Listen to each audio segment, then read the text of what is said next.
तेजस्वी यादव का यात्रा होगा। बीपीएससी का ना आप बात करिएगा जी, आज जा रहे हैं आप लोग। यात्रा तो सभी लोग ना करते, अच्छी बात है। सीएम साहब को बीजेपी बचने देगी। देखिए, बीजेपी पहले ही शिंदे और अजीत पवार को पैदा कर चुकी है, समझ रहे हैं ना आप चिंता मत करिए। या तो ये लोग राष्ट्रपति शासन में चुनाव लड़ाएंगे बीजेपी वाले, या नहीं तो नीतीश कुमार की राजनीति को समाप्त करने में और उनकी विचारधारा समाप्त करने में बीजेपी आज से लगी हुई है। बीजेपी किसी को छोड़ी है? अभी आजसू को बर्बाद किया कि नहीं? और शिंदे अजित पवार का क्या हाल किया? रेड्डी का क्या हाल किया? तो आपको लगता है कि चंद्रबाबू नायडू और नीतीश कुमार को छोड़ेंगे? नीतीश कुमार जी को हाउस डिजॉल्व करके चुनाव में चले जाना चाहिए। नीतीश कुमार आप कौन बीजेपी के कोई भी नेता नहीं गए थे। भैया, मैंने पहले कहा कि बीजेपी नासूर है और अपने एलाइज को कभी भी रेस्पेक्ट नहीं देती है। यदि एलाइज गठबंधन धर्म का और एलाइज का सम्मान कोई देती है तो वो कांग्रेस है। कांग्रेस एलाइज के लिए कोई भी कुर्बानी करती है और कितना भी त्याग करना पड़ता है तो कांग्रेस करती है। चाहे आप अखिलेश जी के साथ देख लीजिए या लंबे समय से आरजेडी के साथ देख लीजिए।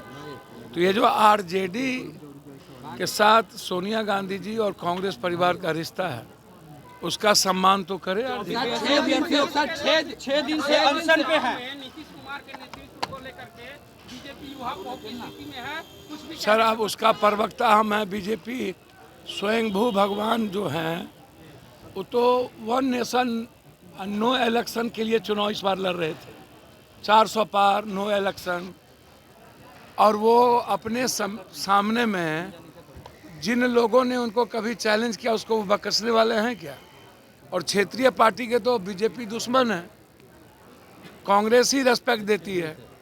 और मैं इतना जानता हूँ या तो राष्ट्रपति शासन ये लोग लगवाएंगे या तो पार्टी तोड़ेंगे, नेतृत्व बदलेंगे और समय के पहले ही चुनाव करवाएंगे। हमारा नेशन पे बैठे हुए हैं बीपीएससी के। वहाँ तो जा रहे हैं ना बीपीएससी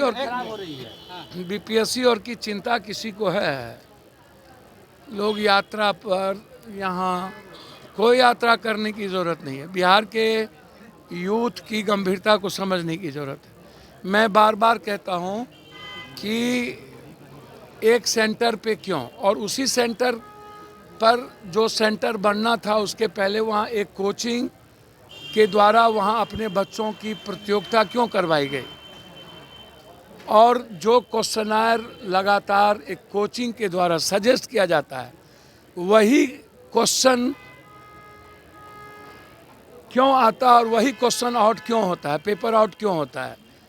मैं तो यही सवाल खड़ा कर रहा हूं कि आप लगातार 90 के पहले के दशक से लेकर आज तक बिहार में एक ही जिला नालंदा जो जनक बन गए हैं पेपर लीक के, भ्रष्टाचार के, आज तक कोई भी सरकार जो 40 सालों से है वह पेपर लीक को रोक क्यों नहीं पाए? बच्चे और युवाओं के भविष्य के साथ खिलवाड़ ये लोग क्यों करते हैं?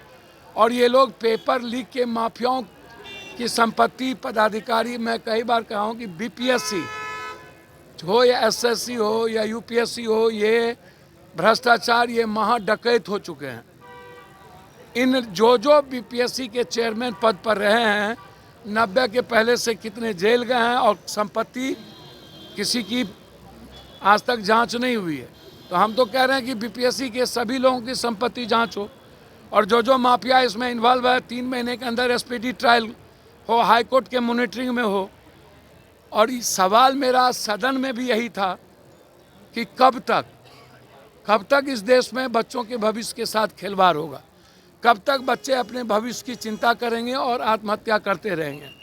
और कब तक इस देश में एग्जामिनेशन पेपर लीक होता रहेगा? कोचिंग चेयरमैन और सरकार की मिलीभगत और माफियाओं की मिलीभगत से देश के करोड़ों अरबों के बच्चों का भविष्य, मिडिल क्लास और गरीब का भविष्य कब तक बर्बाद होगा? वैसे ही नौकरी अब है नहीं इस कंट्री में। आरक्षण खत्म हो गया, प्राइवेट नौकरी की ओर हम बढ़ गए हैं। और जो नौकरी थोड़ी बची हुई है वह करोड़पति अरबपति के बाल बच्चे, नेता पदाधिकारी के बाल बच्चे के लिए पेपर लीक आउट हो जाता है। तो हम इंक्वायरी चाहते हैं। आप कह रहे हैं टेक्निकल फॉल्ट के कारण, मैं कह रहा हूँ जहाँ एग्ज़ाम हुआ है, एग्ज़ाम हुआ या नहीं है उसका CCTV फुटेज सामने लाइए। क्यों नहीं आप लाते हैं? को लेकर के जो बयान उन्होंने बाबा साहब भीमराव अम्बेडकर पर दिया, आंख बंद करके प्रोटेस्ट तो होना ही चाहिए ना भाई। आंख बंद करके बाबा साहब अम्बेडकर का अपमान, देखिए बीजेपी का जो चरित्र है, चिंतन है, सन 42 से वो डेमोक्रेसी के पक्ष में नहीं है, अंग्रेज़ के साथ रहे, फिर मुस्लिम लीग के साथ सरकार बनाए, फिर बाबा साहब अम्बेडकर के विचारधारा को गलत कहा। 2003 में अटल जी की सरकार बनी तो उन्होंने नागरिकता, दलित के ST/SC की नागरिकता पर ही सवाल खड़ा कर दिया।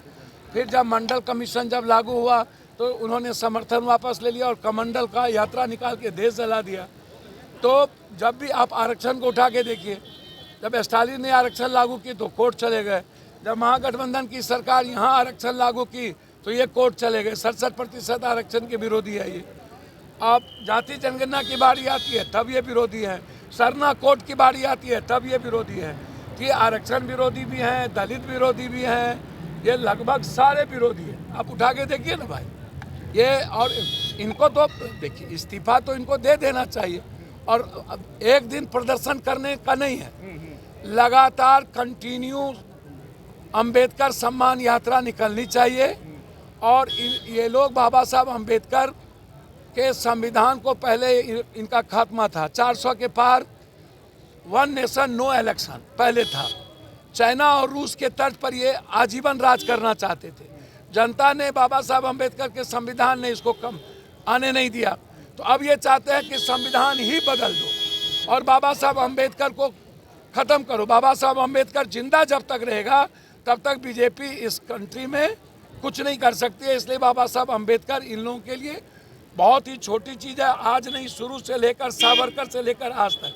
तो इसीलिए रिज़ाइन तो इन्हें करना ही चाहिए और अंबेडकर सम्मान यात्रा निकालना चाहिए जब तक ये रिजाइन ना करें। और कोचिंग माफिया इसमें सारे लोग इन्वॉल्व होते हैं।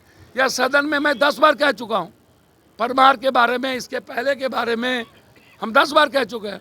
और जो क्वेश्चनायर वहाँ पर सजेस्ट किया जाता है वही क्वेश्चन यहाँ पर एग्जामिनेशन के समय आता है। तो आपको नहीं लगता कि बिना सेटिंग का कोई कोचिंग नहीं चल सकता? अम्बेडकर को लेकर पूरा परीक्षा रद्द करने की मांग कर रहे हैं, क्या होगा एग्जाम करने? भैया देखिए, जो कहते हैं एक कदम चलो, ये एक कदम क्या चलना है? विपक्ष को अभी बैठ जाना चाहिए और एक भी MLA MP को क्षेत्र में बच्चों को ढुकने नहीं देना चाहिए। सारे माँ बाप को लेकर के सारे MLA MP को घेरना चाहिए और कहना चाहिए कि हम नहीं ढुकने देंगे, मेरे वोट से तुम बने हो।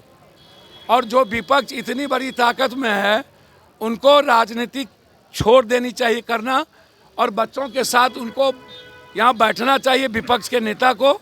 और पूरे प्रदेश में विपक्ष को इस सवाल पर खड़ा होना चाहिए।